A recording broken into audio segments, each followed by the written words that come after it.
Sir നമ്മളിപ്പോൾ four പ്ലേനെ കുറിച്ച് detail ആയിട്ട് സംസാരിച്ചല്ലോ. നമുക്കിനി ഒരു ഫോർ പ്ലേ കഴിഞ്ഞു, ഇനി അടുത്തൊരു സെഷൻ എന്ന് പറയുന്നത് പെനട്രേഷൻ ആണ്. അതായത് ഏറ്റവും കൂടുതൽ ആളുകൾ തെറ്റിദ്ധരിക്കുന്നതും പിന്നെ അതുപോലെ തന്നെ വളരെ പ്രശ്നങ്ങൾ ഉണ്ടാവുന്നതും ഒരു പുരുഷന്റെ എന്താ പറയാ ഒരു അസുഖമാണോ അല്ലെങ്കിൽ അവർക്ക് ഒരു പുരുഷത്വ ആണത്വം ഇല്ല എന്ന് പറയുന്നത് വരെ മെയിനായിട്ട് പ്രധാനപ്പെട്ട ഒരു സാധനമാണ് ഈ ഒരു പെനട്രേഷൻ എന്ന് പറയുന്നത്. കാരണം ഉദാഹരണ പ്രശ്നങ്ങൾ ഉണ്ടാവാറുണ്ട്, ചില സമയത്ത് ഉദ്ധാനിക്കുന്ന സമയത്ത് ശീകർസ്കൻ ഉണ്ടാവാറുണ്ട്. പിന്നെ പ്രോപ്പറായിട്ട് എപ്പോൾ പെനട്രേറ്റ് ചെയ്യണം എന്നുള്ളതോ എവിടെ പെനട്രേറ്റ് ചെയ്യണം എന്നുള്ളതോ ഒക്കെ ഉണ്ടാവും. പിന്നെ പെനട്രേഷൻ തന്നെ അനൽ സെക്സ് ഇഷ്ടപ്പെടുന്ന ആളുകളുണ്ടാവും, അതിനെ എതിർക്കുന്ന ആളുകളുണ്ട്. അത് പറ്റാത്ത സമയങ്ങൾ, ഒരുപാട് കാര്യങ്ങൾ അതിൽ ഡിസ്കസ് ചെയ്യാനുണ്ട്. ശരിക്കും ഒരു പെനട്രേറ്റ് ചെയ്യുന്ന സമയത്ത് പ്രത്യേകം ശ്രദ്ധിക്കേണ്ട കാര്യങ്ങൾ എന്തൊക്കെയാണ്? അല്ല, ഈ നോർമലായിട്ട് ഫോർ പ്ലേ കഴിഞ്ഞ് കഴിഞ്ഞാൽ ആരോഗ്യമുള്ള ലൈംഗിക ആരോഗ്യം ശരിയായിട്ടുള്ള സ്ത്രീക്കും പുരുഷനുമാണെങ്കിൽ സ്പോണ്ടേനിയസ് ആയിട്ട്, അതായത് മറ്റ് ഒരു രീതിയില്ലാതെ തന്നെ അങ്ങ് ഓട്ടോമാറ്റിക്കലി പെനിട്രേഷൻ നടന്നു പോകും. അതിന് നമ്മൾ പ്രത്യേകിച്ചൊരു പ്രവൃത്തിയിലേക്ക് പോകേണ്ട, അത് ഓട്ടോമാറ്റിക്കലി സ്പോണ്ടേനിയസ് ആയിട്ട് അങ്ങ് നടക്കുക ചെയ്യുക. അത് നടക്കുന്നില്ലെങ്കിൽ അവിടെ എന്തെങ്കിലും പോരായ്മകളുണ്ട്. അത് പുരുഷൻ്റെ ഭാഗത്തു നിന്നുള്ള ഇറക്ടൈൽ ഡിസ്ഫങ്ഷൻ അങ്ങനെയുള്ള ഇഷ്യൂസ് ആകാം. അതുപോലെ തന്നെ ഈ ഫോബിയ, അതായത് പെർഫോമൻസ് ആങ്സൈറ്റി, യോനിക്കുള്ളിലേക്ക് കടന്നു കഴിഞ്ഞാൽ എന്തെങ്കിലും വേദന ഉണ്ടാവുമോ അങ്ങനെയൊക്കെയുള്ള പേടിയുള്ളവരുണ്ടാകാം. അങ്ങനെയുള്ള വ്യക്തികളെ സംബന്ധിച്ചിടത്തോളം ലിംഗം ഉയർന്നു നിന്നുകൊണ്ട് മാത്രം കാര്യമില്ല. ഇതിനകത്തേക്ക് പെനിട്രേറ്റ് ചെയ്യുന്നതിന് പേടിയുണ്ടെങ്കിൽ പെനിട്രേറ്റ് ചെയ്യില്ല. അവരിങ്ങനെ എന്തെങ്കിലും കാരണത്തിൽ അത് ഉൾവലിഞ്ഞുകൊണ്ടിരിക്കും. ഒരു പ്രശ്നങ്ങളും ഇല്ലാത്തവർക്ക് ഇത് പെനിട്രേറ്റ് ചെയ്യുന്ന ഓട്ടോമാറ്റിക്കലി അത് നടന്നിട്ടുണ്ടാവും. അപ്പം ഇറക്ടൈൽ ഡിസ്ഫങ്ഷൻ ഉള്ള ഒരു പുരുഷനെ കുറിച്ച് നമുക്ക് ചിന്തിക്കാം. ഇറക്ടൈൽ ഡിസ്ഫങ്ഷൻ ഉള്ള ഒരു പുരുഷന് ഫോർ പ്ലേ ചെയ്ത് കഴിഞ്ഞാൽ സാധാരണ രീതിയിൽ ഇറക്ഷൻ ഒരു പകുതി വരെ വരുന്നു എന്ന് കരുതുക. പകുതി എന്ന് പറഞ്ഞിട്ടുണ്ടെങ്കിൽ നമ്മുടെ ലിംഗം നിൽക്കേണ്ട ഒരു 135 ഡിഗ്രി ഉയർന്നാണ്. അത് ഈ പഴമക്കാർ ഇതിലൊക്കെ പറയുന്നോണം, അതായത് 16-17 വയസ്സിൽ സൂര്യനെ നോക്കും, ലിംഗം നേരെ ഉദ്ധരിച്ച് മേലോട്ടാണ് നിൽക്കുക. പിന്നെ നേരെ നോക്കും, പിന്നെ ഭൂമിയെ നോക്കും എന്ന് പറയുന്നത്. അതായത് സൂര്യൻ നേരെ, പിന്നെ ഭൂമി. ഈ ഭൂമിയിലേക്ക് നോക്കുന്ന അവസ്ഥയിലേക്കായി ലിംഗം വലിപ്പം വന്നിട്ടുണ്ട്, പക്ഷെ താഴോട്ടാണ് നോക്കുന്നതെങ്കിൽ ചിലപ്പോൾ പെനിട്രേഷൻ നടത്താൻ കഴിയില്ല. കാരണം യോനിയുടെ ഉള്ളിലേക്ക് ലിംഗം കിടക്കണമെന്നുണ്ടെങ്കിൽ അതിന് ദൃഢത വേണം. അതിനകത്ത് വലിപ്പം വരണം. വലിപ്പം മാത്രം വന്നുകൊണ്ട് കാര്യമില്ല, ശരിയായ ദൃഢതയില്ലെങ്കിൽ യോനിക്കുള്ളിലേക്ക് കടക്കില്ല. പിന്നെ നേരെ നിൽക്കുന്ന ലിംഗം ഏറെക്കുറെ കടന്നെന്ന് വരാം. സൂര്യനെ നോക്കുന്നത് കടക്കും എന്നുള്ളത് തീർച്ചയായിട്ടും ഉറപ്പാണ്. എന്നിരുന്നാൽ ഇത് എങ്ങനെയാണ് യോനിക്കുള്ളിലേക്ക് പ്രവേശിപ്പിക്കേണ്ടത് അതറിയാത്ത ചില ദമ്പതികളുണ്ട്. അതായത് അത് തുടക്കത്തിലാണ് കൂടുതൽ ഒരു ബന്ധപ്പെട്ട് കഴിഞ്ഞാൽ പിന്നെ അതിനകത്തൊരു പ്രശ്നമില്ല. അവരെ സംബന്ധിച്ചിടത്തോളം സ്ത്രീ ഗൈഡ് ചെയ്ത് കൊടുക്കേണ്ട കാര്യമുണ്ട്. തൻ്റെ യോനിക്കുള്ളിലേക്ക് ലിംഗം അവരുടെ കൈകൊണ്ട് പിടിച്ച് ഉള്ളിലേക്ക് കടത്തി കൊടുക്കേണ്ടതുണ്ട്. ചില സ്ത്രീകൾക്ക് അതിന് ലിംഗത്തിൽ തൊടാൻ പോലെ മടിയുള്ള സ്ത്രീകളുണ്ട്. എന്നാലും ശരി, സ്ത്രീ ഗൈഡ് ചെയ്ത് കൊടുക്കുകയാണെങ്കിൽ ഓട്ടോമാറ്റിക്കലി കഴിയും. ഇനി അതല്ലാതെ മറ്റൊരു വശമുണ്ട്. എങ്ങനെയാണെന്ന് വെച്ചിട്ടുണ്ടെങ്കിൽ ഈ സ്ത്രീ നല്ലവണ്ണം കാലുകൾ അകത്തി കൊടുക്കേണ്ടതുണ്ട്. കാലടുപ്പിച്ച് വെച്ചാൽ യോനിക്കുള്ളിലേക്ക് കടത്താൻ അത്ര എളുപ്പമല്ല. അപ്പോൾ കാലുകൾ അകത്തി കൊടുത്തിട്ട് യോനിക്കുള്ളിലേക്ക് ലിംഗം കടത്തുക. അതുപോലെ തന്നെ പുരുഷൻ്റെ ഭാരം മൊത്തം സ്ത്രീയുടെ മുകളിലേക്ക് വരേണ്ട കാര്യമില്ല.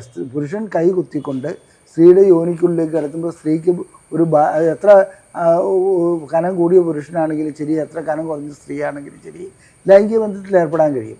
അവിടെ മനസ്സിലാക്കേണ്ട കാര്യം എന്താണെന്ന് വെച്ചിട്ടുണ്ടെങ്കിൽ തൻ്റെ ഭാരം മൊത്തം സ്ത്രീയുടെ മുകളിലേക്ക് കടത്തിയിട്ട് ബന്ധപ്പെടാൻ ശ്രമിച്ചാൽ സ്ത്രീ ബുദ്ധിമുട്ടി പോകുന്നല്ലാണ്ട് വേറെ യാതൊരു കാര്യമില്ല. മാത്രമല്ല അവരുടെ ഇതും വരും, എന്നാണെന്ന് വെച്ചിട്ടുണ്ടെങ്കിൽ ശാരീരികമായിട്ട് ബുദ്ധിമുട്ടുകളും ഉണ്ടാവും. അപ്പോൾ അതിൻ്റെ ആ പൊസിഷൻ ശരിക്കും മനസ്സിലാക്കണം. പുരുഷൻ 2 കൈകളും നിലത്ത് കുത്തിക്കൊണ്ട് സ്ത്രീയുടെ യോനിയുടെ ഉള്ളിലേക്ക് ലിംഗം കടത്തുകയാണ് ചെയ്യുന്നത്. ഇനി അതിലടുത്ത സ്റ്റെപ്പ് എന്നാണെന്ന് വെച്ചിട്ടുണ്ടെങ്കിൽ യോനിക്ക് നല്ല ടൈറ്റ് വരുന്ന ചില സ്ത്രീകളുണ്ടാവും. അത് വജൈനസ്മസ് അല്ല, അല്ലാതെ തന്നെ. അങ്ങനെ യോനിക്ക് ടൈറ്റ് വരുന്ന സ്ത്രീകളെ സംബന്ധിച്ചിടത്തോളം ഈ പുരുഷൻ ഫോർ പ്ലേ ചെയ്യുമ്പോൾ ഒരു വിരൽ ഉള്ളിലേക്ക് ഇട്ടു, അതുപോലെ തന്നെ 2 വിരൽ ഉള്ളിലേക്ക് ഇട്ട് അത് ഡയലേറ്റ് ചെയ്തിട്ട് ഉള്ളിലേക്ക് കടത്തുന്നതാണ് നല്ലത്. അങ്ങനെ കടത്താത്ത ഒരവസ്ഥ വരികയാണെങ്കിൽ എന്തു പറ്റും? പുരുഷൻ്റെ ലിംഗം ഉദ്ധരിച്ച് നിൽക്കും, യോനിക്കുള്ളിലേക്ക് കടത്താൻ കഴിയില്ല. യോനിമുഖത്തേക്ക് ടച്ച് ചെയ്യുന്ന സന്ദർഭത്തിൽ തന്നെ സ്ത്രീക്ക് വേദന വരുന്നൊരവസ്ഥ ഉണ്ടാവും. അതൊക്കെ ചികിത്സ വഴിക്കേ മാറ്റാൻ കഴിയുള്ളൂ. നവദമ്പതികളെ കുറിച്ചാണ് ഞാനീ പറയുന്നത്. അതേസമയത്ത് ലൈംഗികമായിട്ട് ബന്ധപ്പെട്ടുകൊണ്ടിരിക്കുന്ന ഒരു പുരുഷനും സ്ത്രീയെ സംബന്ധിച്ചിടത്തോളം ഫോർ പ്ലേ കഴിഞ്ഞാൽ ഓട്ടോമാറ്റിക്കലി, അതായത് സ്പോണ്ടേനിയസ് ആയിട്ട് ലിംഗം യോനിക്കുള്ളിലേക്ക് കടന്നുകൊണ്ടിരിക്കും. എവിടെയാണ് അവർക്ക് കടക്കാതെ വരുന്നത്? സ്ത്രീയെ സംബന്ധിച്ചിടത്തോളം എന്നാണെന്ന് വെച്ചിട്ടുണ്ടെങ്കിൽ യോനിക്ക് സെക്കൻഡറി ഇൻഫെക്ഷൻ വരിക, അതായത് ഏതെങ്കിലും അണുബാധ ഉണ്ടാകുക. അപ്പോൾ വേദന വരുമ്പോൾ സ്ത്രീ ഇങ്ങനെ തള്ളാൻ തുടങ്ങും, ഉള്ളിലേക്ക് കടത്താൻ സമ്മതിക്കില്ല. എൻഡോമെട്രിയോസിസ് പോലെയുള്ള അസുഖങ്ങളുണ്ടാകുക, അപ്പോഴും സ്ത്രീ എന്ത് ചെയ്യും, വേദന കാരണം ഇതിനകത്ത് ബന്ധപ്പെടാൻ തയ്യാറാകാതെ വരും. പിന്നെ മൂത്രക്കടച്ചിൽ അങ്ങനെയൊക്കെയുള്ള ഇത് വരുമ്പോൾ, യോനിയിലെ അണുബാധ അങ്ങനെയൊക്കെ വരുമ്പോഴും സ്ത്രീയെ സംബന്ധിച്ചിടത്തോളം ഡിസ്പെര്യൂനിയ എന്നാണ് ഞങ്ങൾ ആ ടേമിന് പറയുക. വേറെ ഒന്നും ഉദ്ദേശിക്കേണ്ട, ഉള്ളിലേക്ക് കടത്തുമ്പോൾ ഉണ്ടാകുന്ന വേദന എന്ന് മാത്രം മനസ്സിലാക്കിയാൽ മതി. അങ്ങനെ വേദന വരുന്ന ആ സ്ത്രീ എന്ത് ചെയ്യും, ഇത് പുരുഷൻ്റെ ലിംഗം യോനിക്കുള്ളിലേക്ക് കടത്താൻ സമ്മതിക്കില്ല. അതിനും ചികിത്സയാണ് ആവശ്യം. ചികിത്സ ഇല്ലാതെ ആ സംഗതികൾ എന്താണെന്ന് വെച്ചിട്ടുണ്ടെങ്കിൽ ശ്രമിക്കുകയാണെങ്കിൽ വീണ്ടും വീണ്ടും ലൈംഗിക ബന്ധം സാധിക്കാതെ വരെയും പുരുഷൻ കലഹത്തിലേക്ക് പോവും, സ്ത്രീയെ സംബന്ധിച്ചിടത്തോളം സങ്കടത്തിലേക്ക് പോവും. ഇതൊക്കെ സ്വാഭാവികമാണ്. അടുത്ത സ്റ്റെപ്പ്, പുരുഷൻ്റെ ലിംഗം ഞാൻ നേരത്തെ പറഞ്ഞു തളർന്നു നിൽക്കുന്ന ഒരവസ്ഥ, അതായത് ഭൂമിയെ നോക്കുന്ന ഒരവസ്ഥയിലാണെങ്കിൽ തീർച്ചയായിട്ടും ലിംഗം ഉള്ളിലേക്ക് കടക്കില്ല. അപ്പോൾ സ്ത്രീ എത്ര ശ്രമിച്ചിട്ടും കാര്യവുമില്ല. അങ്ങനെയുള്ള സന്ദർഭത്തിൽ പുരുഷനാണ് ചികിത്സ ആവശ്യമുള്ളത്. പുരുഷനെ സംബന്ധിച്ചിടത്തോളം ചികിത്സ ആവശ്യമുള്ളതെന്ന് പറഞ്ഞിട്ടുണ്ടെങ്കിൽ അത് ഇറക്ടൈൽ ഡിസ്ഫങ്ഷനാണോ, അത് എന്തുകൊണ്ടാണ് ഈ ഇറക്ടൈൽ ഡിസ്ഫങ്ഷൻ ഉണ്ടായത്, രക്തക്കോളിൻ്റെ പ്രശ്നമാണോ, ഹോർമോണിൻ്റെ പ്രശ്നമാണോ, ഞരമ്പുകളുടെ പ്രശ്നമാണോ, അങ്ങനെയുള്ള കാര്യങ്ങൾ ആലോചിക്കേണ്ടതുണ്ട്. പിന്നെ ഞാൻ നേരത്തെ പറഞ്ഞ ഭയപ്പാടൊക്കെ സൈക്കോളജിക്കലി ട്രീറ്റ് ചെയ്യാവുന്ന കാര്യമുള്ളൂ. മിക്ക പുരുഷന്മാരിലും പ്രമേഹം ഡെവലപ്പ് ചെയ്യുമ്പോൾ അവർ പ്രമേഹം ഉണ്ടെന്ന് അറിയില്ല, അവരുടെ ലൈംഗിക ശേഷി നഷ്ടപ്പെടുന്നു. ഫോർപ്ലേ ഒക്കെ കഴിഞ്ഞിട്ട് ഉള്ളിലേക്ക് കടത്താൻ കഴിയുന്നില്ല. കടത്തുമ്പോൾ ചില സ്ത്രീകൾ പറയും ബലമില്ലല്ലോ എന്ന് പറയും.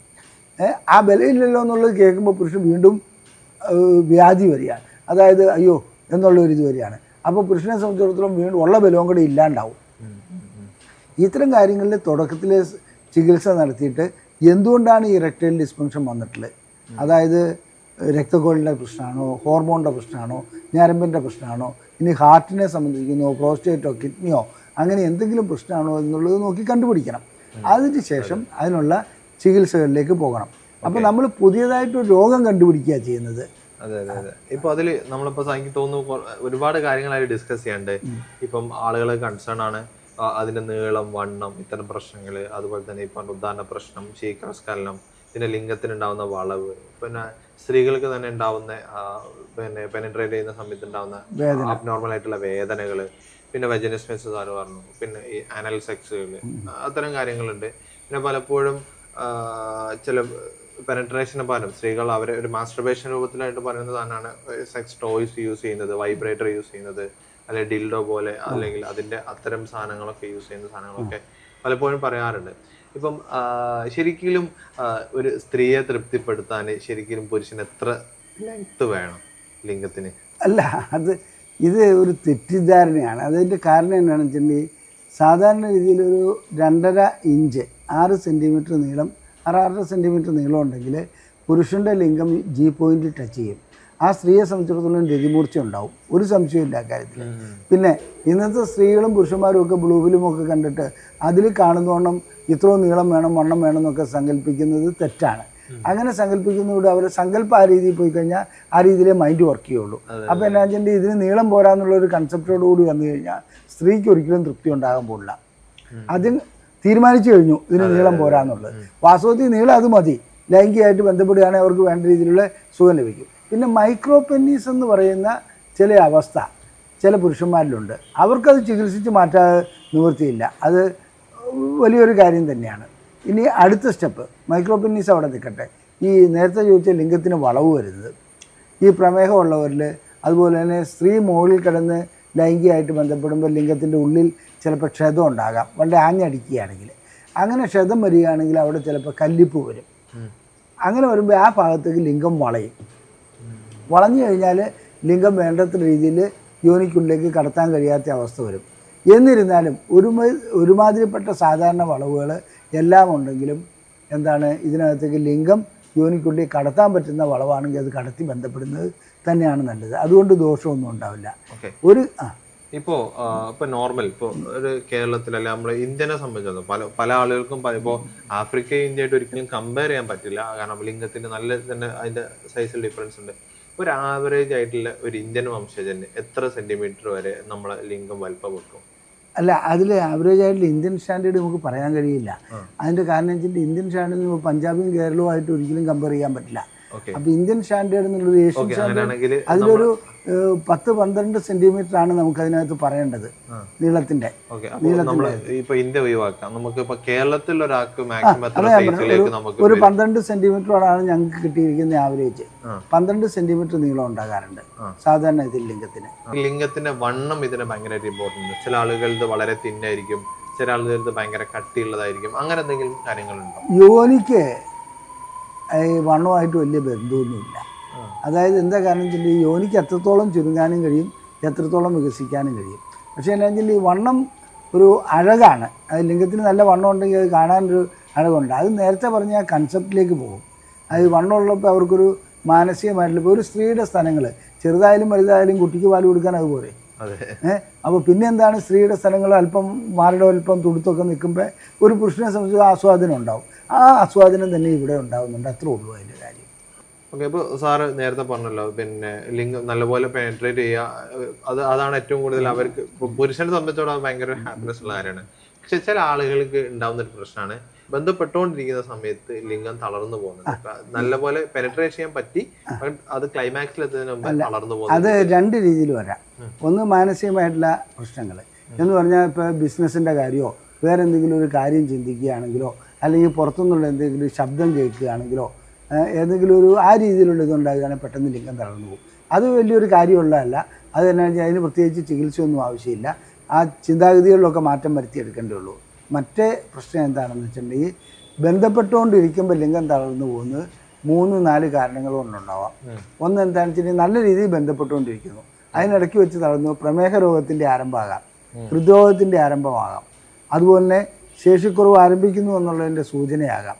ഇതുകൂടാതെ തന്നെ പാർക്കിൻസോണിസം, ഇത് മൾട്ടിപ്പിൾ സ്ക്ലീറോസ് അങ്ങനെയുള്ള രോഗങ്ങളുടെയൊക്കെ ആരംഭമാകാം. അതുകൊണ്ട് ലൈംഗിക ശേഷിക്കുറവ് എന്നുള്ളതിൽ ഏറ്റവും ആദ്യം കാണുന്ന ലക്ഷണം യോനിക്കുള്ളിലേക്ക് കടന്നു, നല്ലോണം ബന്ധപ്പെട്ടുകൊണ്ടിരിക്കുന്നു, പൂർത്തീകരിക്കാൻ കഴിയാതെ അത് ശുക്ലം പോകാതെ തന്നെ തളർന്നു പോകുന്നു. അതെ അതെ. ഇപ്പോൾ പെട്ടെന്ന് പിന്നെ ശുക്ലം പോവാതെ തന്നെ ഇത് പറഞ്ഞു, ചില ആളുകൾക്ക് പെട്ടെന്ന് പോകുന്ന സിറ്റുവേഷൻ പറഞ്ഞു. അപ്പോൾ ഇത് ശീഘ്രസ്ഖലനമായിട്ട് ബന്ധമാണ്? അതെ അതെ. ഇത് ഞാൻ ആദ്യം പറഞ്ഞ കാര്യത്തിന് ശീഘ്രസ്ഖലനമായിട്ട് ബന്ധമില്ല. കാരണം വെച്ചിട്ടുണ്ടെങ്കിൽ ശുക്ലം പോകുന്നില്ല. മറ്റെങ്ങനെയാണെന്ന് വെച്ചിട്ടുണ്ടെങ്കിൽ ശുക്ലം വളരെ പെട്ടെന്ന് പോവുക. 1 മിനിറ്റിന് അല്ലെങ്കിൽ ഒരു 5-6 സ്ട്രോക്ക് കഴിയുമ്പോഴത്തേക്കും ശുക്ലം പോകുന്ന ഒരു അവസ്ഥ വരാറുണ്ട്. അതിന് ശീഘ്രസ്ഖലനം എന്നാണ് പറയുന്നത്. ചില വ്യക്തികൾക്ക് യോനിക്കുള്ളിലേക്ക് കടക്കണ്ട, അവിടെ ടച്ച് ചെയ്യുമ്പോഴത്തേക്കും ശുക്ലം പോകും. അവർക്ക് പെനിട്രേറ്റ് ചെയ്യാനേ കഴിയില്ല. അതിന് ശീഘ്രസ്ഖലനത്തിനുള്ള ചികിത്സയാണ് ആവശ്യം. അതല്ലാതെ അതിനകത്ത് എന്നാന്ന് വെച്ചിട്ടുണ്ടെങ്കിൽ അത് ശേഷിക്കുറവായിട്ട് അതിനെ കണക്കിലെടുക്കരുത്. അതുപോലെ തന്നെ സാധാരണ രീതിയിൽ നല്ലവണ്ണം സമയം കിട്ടിയിരുന്ന ഒരു 5-10 മിനിറ്റും കിട്ടിയിരുന്ന വ്യക്തികൾക്ക് ഒരു മെല്ലെ മെല്ലെ സമയം കുറഞ്ഞിട്ട് ഒരു 2 മിനിറ്റിലേക്ക് വരികയാണെങ്കിൽ അത് ശീഘ്രസ്ഖലനമല്ല, യഥാർത്ഥ ശീഘ്രസ്ഖലനമല്ല. അത് ലൈംഗിക ശേഷിക്കുറവ് ആരംഭിക്കുമ്പോൾ ഉണ്ടാകുന്ന ഒരു ലക്ഷണമാണത്. പിന്നെ ഇപ്പം ഈ ഒരു സമയത്തിന്റെ വിഷയം സംസാരിച്ച സമയത്താണ് നമ്മളൊരു ഹെൽത്തി ആയിട്ടുള്ള ഒരു മനുഷ്യന് സ്ഖലനം സംഭവിക്കാതെ ബന്ധപ്പെടാൻ മാക്സിമം പറ്റുന്ന സമയത്തായിരിക്കും 3 മിനിറ്റ് മുതൽ 7 മിനിറ്റ് വരെയാണ്. ചില വ്യക്തികളെ സംബന്ധിച്ചിടത്തോളം അവർക്ക് 10-15 മിനിറ്റും അങ്ങനെ കഴിയാറുണ്ട്. ചിലർക്ക് അരമണിക്കൂറൊക്കെ കഴിയാറുണ്ട്. ഈ 3 മിനിറ്റ് 7 മിനിറ്റ് 3 മിനിറ്റ് മുതൽ 7 മിനിറ്റ് വരെ എന്ന് പറയുമ്പോൾ ഒരു സ്ത്രീയെ സംബന്ധിച്ചിടത്തോളം അവർക്ക് മതിയായ നമ്മൾ നേരത്തെ സൂചിപ്പിച്ച ഫോർപ്ലേ ഒക്കെ കഴിഞ്ഞിട്ട് അങ്ങനെ ബന്ധപ്പെടുകയാണെങ്കിൽ അവർക്ക് നല്ല രീതിയിലുള്ള രതിമൂർച്ച ലഭിക്കും. ചില സ്ത്രീകൾക്ക് 7 മിനിറ്റ് പോരാത്ത വരാറുണ്ട്, അവർക്ക് 10-15 മിനിറ്റ് വരാറുണ്ട്. അങ്ങനെയുള്ളതിന് നമ്മൾക്ക് സ്ത്രീകളെയാണ് ചികിത്സിക്കേണ്ടത്, പുരുഷനെ അല്ല. ഇനി ചില പുരുഷനെ സംബന്ധിച്ചിടത്തോളം ശുക്ലം പോകാതെ എന്നാണെന്ന് വെച്ചിട്ടുണ്ടെങ്കിൽ അരമണിക്കൂറോളം ലൈംഗികമായിട്ട് ബന്ധപ്പെടാൻ കഴിയും. ആ സ്ത്രീയുടെ അവസ്ഥ ഒന്ന് ആലോചിച്ച് നോക്ക്. അവരെ സംബന്ധിച്ച് അവർക്ക് രതിമൂർച്ച ഉണ്ടായിക്കഴിഞ്ഞു, വീണ്ടും യോനിക്കുള്ളിലേക്ക് ലിംഗം കടന്നുകൊണ്ടിരിക്കുകയാണെങ്കിൽ അവർക്കത് വേദനാജനകമായിരിക്കും. അവിടെ ലൂബ്രിക്കേഷൻ ഇല്ല. അപ്പം അങ്ങനെ ലൂബ്രിക്കേഷൻ ഇല്ലാത്തൊരവസ്ഥ വരുമ്പോൾ അവർ വേദനയിൽ വരും, അത് പരാതികളിലേക്ക് പോകാറുണ്ട്. അത്തരം പുരുഷന്മാർക്കും ചികിത്സ ആവശ്യമുണ്ട്. ഓക്കെ. ഇപ്പോൾ പുരുഷന്മാരെ സംബന്ധിച്ചിടത്തോളം പല ആളുകൾക്കും കുടവയറുള്ള ഒരു പ്രശ്നം കാണാറുണ്ട്. ഇപ്പോൾ വയറ് ചാടിയ ആളുകൾക്ക് ഈ ലൈംഗികബന്ധം ഏർപ്പെടുന്നതിന് ബുദ്ധിമുട്ടുണ്ടാകും.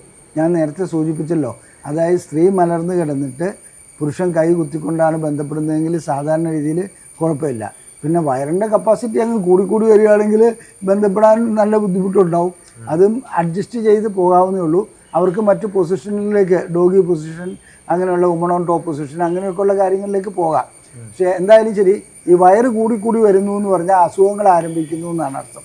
വയറ് കൂടുന്നതോടുകൂടി തന്നെ ഏറ്റവും വലിയ പ്രശ്നം ലൈംഗിക ശേഷിയും കുറയും. അതെ അതെ. ഇപ്പൊ അടുത്തായിട്ട് നമ്മൾ ഡിസ്കസ് ചെയ്യേണ്ട വിഷയം തന്നെയാണ്. ഇപ്പൊ വയറ് ചാടിയവർക്ക് അവരെ ലൈംഗിക ശേഷി കുറവ് നഷ്ടപ്പെടുന്നില്ലേ? തീർച്ചയായിട്ടും വയറ് ചാടിയവരെ സംബന്ധിച്ചിടത്തോളം, അതായത് ഒബീസിറ്റി എന്ന് പറയുന്നത്, വയറ് ചാടുക എന്ന് പറയുമ്പോൾ ഒബീസിറ്റി ആയിട്ട് തന്നെ അത് വരുന്ന വ്യക്തികൾക്ക് ലൈംഗിക ശേഷി കുറവുണ്ടാവും. അതിൻ്റെ ഒരു കാരണം എന്താണെന്ന് വെച്ചിട്ടുണ്ടെങ്കിൽ അവർക്ക് പ്രമേഹമോ അതുപോലെയുള്ള എന്തെങ്കിലും അസുഖങ്ങൾ ആരംഭിക്കുന്നുണ്ടാവും. രണ്ട്, അവരുടെ നെർവുകൾക്ക് വേണ്ട രീതിയിൽ പ്രവർത്തിക്കാൻ കഴിയില്ല. വീണ്ടും മറ്റേതെന്ന് വെച്ചിട്ടുണ്ടെങ്കിൽ മെറ്റബോളിക് സിൻഡ്രോം എന്ന ഒരവസ്ഥയിലേക്ക് അവർ പോകും. ഹോർമോൺ ലെവലുകളിൽ വ്യതിയാനം ഉണ്ടാവും. ഇങ്ങനെ വരുന്നതുകൊണ്ട് വയറ് ചാടുന്നു എന്ന് പറയുന്നത് ഒരു നല്ല കാര്യമല്ല. ആ വയറ് ചാടുന്നതിന് മുമ്പ് തന്നെ അതിൻ്റെ ചികിത്സ ചെയ്ത് ആ രീതിയിൽ വെയിറ്റ് കൺട്രോൾ ചെയ്ത്, അതായത് ആഹാര രീതിയിൽ മാറ്റം വരുത്തി വ്യായാമം ചെയ്ത് അത് പരിഹരിക്കുകയാണ് വേണ്ടത്. ഓക്കെ. ഇപ്പോൾ പുരുഷന് ലിംഗത്തിൽ ഏറ്റവും കൂടുതൽ ഒരു സുഖം ഉണ്ടാവുന്നത് എന്നതിൽ ഒരു വജേന ഭയങ്കര ടൈറ്റായി നിൽക്കുന്ന സമയത്താണെന്നാണ് ഞാൻ മനസ്സിലാക്കുന്നത്. അങ്ങനെ തന്നെയാണോ ശരിക്കും? വജേന മിതമായ ടൈറ്റ് വേണം. പക്ഷേ ഭയങ്കര ടൈറ്റ് ആയിരുന്നാൽ രണ്ടു കൂട്ടർക്കും വേദന ഉണ്ടാവുള്ളൂ. അപ്പം ശരിയായ ലൂബ്രിക്കേഷനോട് കൂടി അതിനകത്തേക്ക് കിടക്കുമ്പോൾ ആ രീതിയിലുള്ള ഇത് നന്നായി മൂവ് ചെയ്യാൻ കഴിയണം. ആ രീതിയിലുള്ള ടൈറ്റ് വേണം. അങ്ങനെ വരികയാണെങ്കിൽ നല്ല ആനന്ദം ലഭിക്കും. ഓക്കെ. ഇപ്പോൾ പലപ്പോഴും ഈ ഗർഭിണികൾക്ക് അല്ലെ പ്രസവം കഴിഞ്ഞതിന് ശേഷമൊക്കെ പലപ്പോഴും വജേന ലൂസ് ആവുന്ന ഒരു സിറ്റുവേഷൻ കണ്ടുവരാറുണ്ട്. ഇപ്പോൾ വജേന ടൈറ്റ് ചെയ്യാൻ എന്തെങ്കിലും ഓപ്ഷൻസ് ഉണ്ടോ? പ്രസവം കഴിഞ്ഞാലൊന്നും വജേന അങ്ങനെ ലൂസാകാറില്ല. അതൊക്കെ അതായത് പ്രകൃതിദത്തമായിട്ട് ഈ വജേനയുടെ സൃഷ്ടി തന്നെ അങ്ങനെയാണ്. ഒരു പായൽ കുളത്തിലേക്ക്, പായൽ നിൽക്കുന്ന ഒരു കുളത്തിലേക്ക് ഒരു കല്ലെടുത്തിട്ടു, പായലെല്ലാം അങ്ങോട്ട് നീങ്ങിപ്പോയി. ഏതാണ്ട് ഒരു 2 മിനിറ്റിനുള്ളിൽ തന്നെ പായലടുത്തേക്ക് വരുന്നത് കണ്ടില്ലേ? അതേപോലെ തന്നെയാണ് സ്ത്രീയുടെ വജേന. പിന്നെ ചില പ്രസവ സംബന്ധമായ ചില ശസ്ത്രക്രിയകൾ, എപ്പിസോട്ടമി ചെയ്യുന്നു, അങ്ങനെയുള്ള ചില അണുബാധകൾ, അങ്ങനെയൊക്കെ ഉള്ളതിൽ ആ മസിലിൻ്റെ ശക്തി പോകുന്നൊരവസ്ഥ വന്നാൽ വജേന ലൂസായി പോകും. അത് കറക്റ്റ് ചെയ്യാൻ വേണ്ടിയിട്ട് ശസ്ത്രക്രിയകളുണ്ട്, എക്സസൈസുകളുണ്ട്. കീഗൽ എക്സസൈസൊക്കെ അതിന് ഗുണം ചെയ്യും. എക്സസൈസുകളുണ്ട്, ലേസർ തെറാപ്പി ഉണ്ട്, ഇങ്ങനെയുള്ള കാര്യങ്ങൾ ചെയ്യാറുണ്ട്. പിന്നെ ഒരു കാര്യം കൂടെ പറഞ്ഞു തരാം. സാധാരണ ഇതിൽ വജേന ലൂസാകുന്നതിന് ഈ ശസ്ത്രക്രിയയൊക്കെ ചെയ്യേണ്ടി വരുന്നു. 1-2 പ്രസവം, നിരന്തരം പ്രസവം ഉണ്ടാകുക, അങ്ങനെയൊക്കെയുള്ള കാര്യങ്ങളിലും ആ രീതിയിലൊക്കെ മാത്രമേ ഉള്ളൂ. ഇനി അതോടൊപ്പം തന്നെ ഗർഭപാത്രത്തിന് താഴ്ചയുണ്ടോ എന്നുള്ളത് കൂടെ നോക്കേണ്ടതുണ്ട്. അത് കുറച്ചുകൂടെ പ്രായമുള്ള സ്ത്രീകളിലാണ് അത് കണ്ടുവരുന്നത്. ഓക്കെ. ഇപ്പോൾ നമ്മൾ ഇപ്പോൾ ഈ വജേന ടൈറ്റ് ആവുന്നൊരു വിഷയം പറഞ്ഞ സമയത്താണ് വജേനസ്മെസ് എന്ന് പറഞ്ഞ സംഭവം നമ്മൾ തുടക്കത്തിൽ സംസാരിച്ചിട്ടുണ്ടായിരുന്നു. പല സ്ത്രീകളും ഇതിന് ബുദ്ധിമുട്ടുന്നുണ്ട്. പലപ്പോഴും വർഷങ്ങൾ, കല്യാണം കഴിഞ്ഞിട്ട് വർഷങ്ങൾ കഴിഞ്ഞിട്ടും ബന്ധപ്പെടാത്ത ഒരുപാട് സിറ്റുവേഷൻസ്. അതെ, ഞങ്ങൾക്കിവിടെ ഈ വജേനസ്മസ് വളരെയധികം വരുന്നുണ്ട്. അതിൻ്റെ കാരണം എന്താണെന്ന് വെച്ചിട്ടുണ്ടെങ്കിൽ ഈ കല്യാണം കഴിയുമെന്ന് പറഞ്ഞാൽ അവർ ബന്ധപ്പെടാൻ ശ്രമിക്കുന്നവർക്ക് യോനിക്കുള്ളിലേക്ക് ലിംഗം കടത്താൻ കഴിയാതെ വരുന്നു. ഒന്ന്, അത്തരം സ്ത്രീകൾ ഈ ലൈംഗികമായിട്ടുള്ള കാര്യങ്ങളിൽ സ്വയംഭോഗം ചെയ്യാത്ത സ്ത്രീകളാണ് കൂടുതലും കണ്ടുവരുന്നത്. അഥവാ സ്വയംഭോഗം ചെയ്യുകയാണെങ്കിൽ അവർ ക്ലൈറ്റോറിസിൽ മാത്രമേ സ്വയംഭോഗം ചെയ്തിട്ടുണ്ടാവുള്ളൂ, ക്ലൈറ്റോറിസ് ഉപയോഗിച്ച്. ഇങ്ങനെയുള്ള സ്ത്രീകളെ സംബന്ധിച്ചിടത്തോളം നമുക്ക് മനസ്സിലാക്കേണ്ട ഒരു കാര്യം എന്താണെന്ന് വെച്ചിട്ടുണ്ടെങ്കിൽ യോനി ദളങ്ങൾ ഒരു ഭയപ്പാട് കൊണ്ട് ടൈറ്റാകുകയാണ്. അങ്ങനെ ടൈറ്റാകുന്ന ആ അവസ്ഥയിൽ അവർക്ക് എന്താണെന്ന് വെച്ചാൽ അവരുടെ യോനിക്കുള്ളിലേക്ക് ലിംഗം കടത്താൻ കഴിയില്ല. അവർക്ക് വേണ്ടത് ഡയലേറ്റർ തെറാപ്പി വഴിക്ക് യോനിക്കുള്ളിലേക്ക് ലിംഗം കടത്തുന്ന ഒരവസ്ഥ ഉണ്ടാക്കിയെടുക്കുകയാണ് വേണ്ടത്. ഡയലേറ്റർ തെറാപ്പി എന്ന് പറയുന്ന ഒരു പ്രോസസ്സാണ്. 1 ദിവസമോ 2 ദിവസവും കൊണ്ട് അത് തീരുന്ന കാര്യമല്ല. പിന്നെ കൗൺസിലിംഗ് വേണം. പിന്നെ ഈ ഭയപ്പാടുണ്ടായതിൻ്റെ കാരണം കണ്ടുപിടിക്കണം. ചെറുപ്പകാലത്തിലുണ്ടായിട്ടുള്ള ചില ബുദ്ധിമുട്ടുകളോ അങ്ങനെ എന്തെങ്കിലും ആണോ, അത് ഏതെങ്കിലും രീതിയിൽ ഇപ്പോൾ നാത്തൂന്മാരോ അല്ലെങ്കിൽ അടുത്തുള്ള സ്ത്രീകളോ എന്തെങ്കിലും പറഞ്ഞിട്ടുണ്ടാവും, ഞാൻ ലൈംഗികമായിട്ട് ആദ്യ രാത്രിയിൽ ഭയങ്കര വേദനയായിരുന്നു. അപ്പോൾ ഇവർ ഈ വേദന ആൻറ്റിസിപ്പേറ്റ് ചെയ്യുകയാണ്. അതോടുകൂടി തന്നെ യോനി ദളങ്ങളിങ്ങനെ, യോനിയുടെ മസിലുകൾ അടുത്ത് പോവുകയാണ്. അത് ശരിയായ ചികിത്സ നടത്താതിരിക്കുകയാണെങ്കിൽ ജീവിത അവസാനം വരെ അങ്ങനെ തന്നെ പോയി പോകും. ഓക്കെ. ഇപ്പോ സ്ത്രീകളെയും, ഇപ്പോൾ സ്ത്രീ ആയിക്കോട്ടെ പുരുഷന്മാരായിക്കോട്ടെ, ഒരു സെക്സിന്റെ രണ്ട് കാര്യങ്ങളാണ്. ഒന്ന്, അവരൊരു ആനന്ദം കണ്ടെത്തുക എന്നുള്ളതാണ്, അവരൊരു സെക്ഷൽ പ്ലഷർ കിട്ടുക. രണ്ടാമതൊരു കുടുംബം, ഇപ്പോൾ കുട്ടികളാവുക എന്നുള്ളതാണല്ലോ ഇപ്പോൾ ഒരു സെക്സിന്റെ മെയിൻ ആയിട്ടുള്ള ഉദ്ദേശങ്ങൾ വരുന്നത്. പക്ഷെ അതുപോലെ തന്നെ നമുക്ക് അവിടെ ഒരു പ്രൈമറി കൺസേൺ ആണ് അവർ തമ്മിലുണ്ടാവുന്ന ഒരു സുഖം, അല്ലെങ്കിൽ ലൈംഗിക സുഖം എന്ന് പറയുന്നത്. ഇപ്പം ഈ കോണ്ടം യൂസ് ചെയ്യുന്നത് ശരിക്കും ലൈംഗിക സുഖത്തെ തടയുന്നില്ലേ? കാര്യമായി അങ്ങനെ തടയുന്നൊന്നുമില്ല. ആ ഒരു കൺസെപ്റ്റോട് കൂടിയാണെങ്കിൽ അത് ഉണ്ടാവും. പക്ഷെ എന്നിരുന്നാലും കോണ്ടം ഉപയോഗിക്കാതെ ലൈംഗിക ബന്ധത്തിൽ ഏർപ്പെടുമ്പോഴാണ് കുറച്ചുകൂടെ സുഖം ലഭിക്കുന്നതെന്ന് പറയാം. കോണ്ടം ഉപയോഗിക്കുന്നതുകൊണ്ട് ലൈംഗിക ആനന്ദം ഇല്ലാതെ ഒന്നും ആകുന്നില്ല. അങ്ങനെയാണെങ്കിൽ ഡിൽഡോ ഒന്നും ഉപയോഗിക്കാൻ പറ്റില്ലല്ലോ. ഡിൽഡോ ഒക്കെ ഉപയോഗിക്കുമ്പോൾ നല്ല ആനന്ദം കിട്ടുന്ന സ്ത്രീകളുണ്ട്.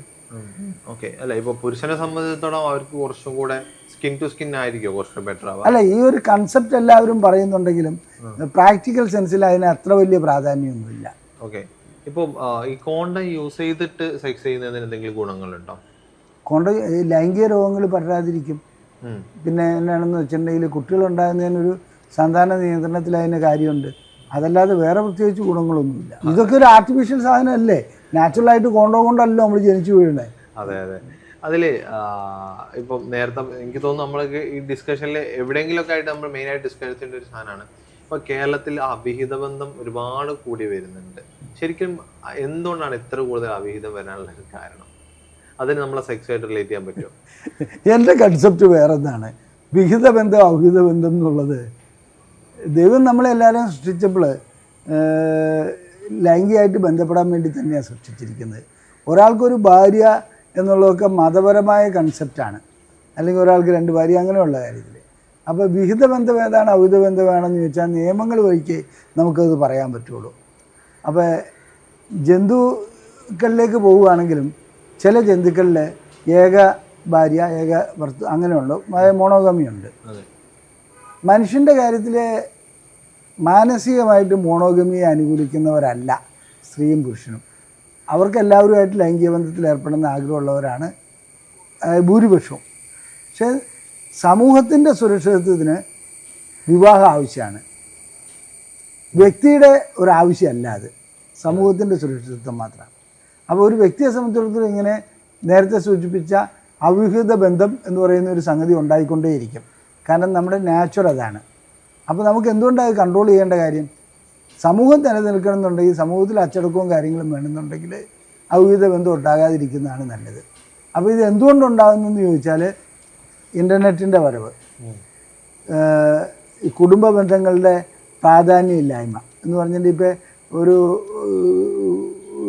കുടുംബത്തിൽ ഓരോരുത്തർക്കും ജോലി വരും. പണ്ട് വരുമാനം ഒരു സ്രോതസ്സിൽ നിന്നായിരുന്നു. ഇപ്പോൾ കാർഷിക വൃത്തിയിലൊക്കെ ഏർപ്പെടുമ്പോൾ പിതാവും മാതാവും അങ്ങനെയുള്ളൊരു കൃഷി ചെയ്യണു, അതിൽ നിന്ന് തന്നെ വെച്ചാൽ വരുമാനത്തിൽ നിന്നാണ് കുട്ടികൾക്ക് പൈസ കിട്ടിക്കുന്നത്.